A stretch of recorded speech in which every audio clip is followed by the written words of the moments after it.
Добрий день, малята! Запрошую вас на цікаве заняття. Доброго ранку, любі малятка, маленькі хлопчики та дівчатка. Відгадайте загадку. Заповзята трудівниця, вона праці не боїться. Дуже сильна ця комаха, називається мураха. Так, це мураха. Ці комахи не сидять без діла, працюють весь день. Наводять лад у своєму будиночку, мурашнику. Розглянемо мурашку.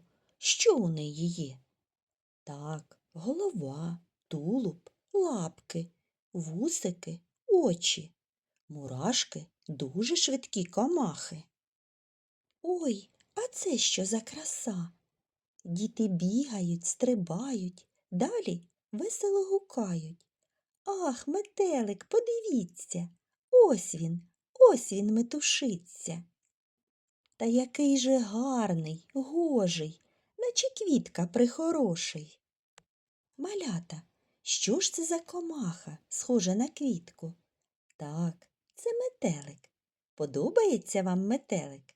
Який він? Метелик дуже гарний. Має тулуб, голову, лапки та дуже ніжні крильця, схожі на квіточку. Подивіться, які бувають метелики. Їхні крильця різнокольорові, яскраві. Що вміє робити метелик? Так, літати. Малята, давайте і ми політаємо, як метелики. Розставте в сторони свої ручки. І полетіли. Політали наші малятка, втомилися. І метелики теж втомилися. Дуже хочуть перепочити. Посадимо метеликів на квіти відпочивати, але кожному метелику треба підібрати квіточку такого ж кольору, як він. На яку квіточку ми посадимо червоного метелика? На червону, а синього метелика? Так, на квіточку синього кольору. А на яку квітку посадимо жовтого метелика? Правильно, на жовту. Молодці малята. Скільки метеликів? Багато. Хай метелики відпочивають.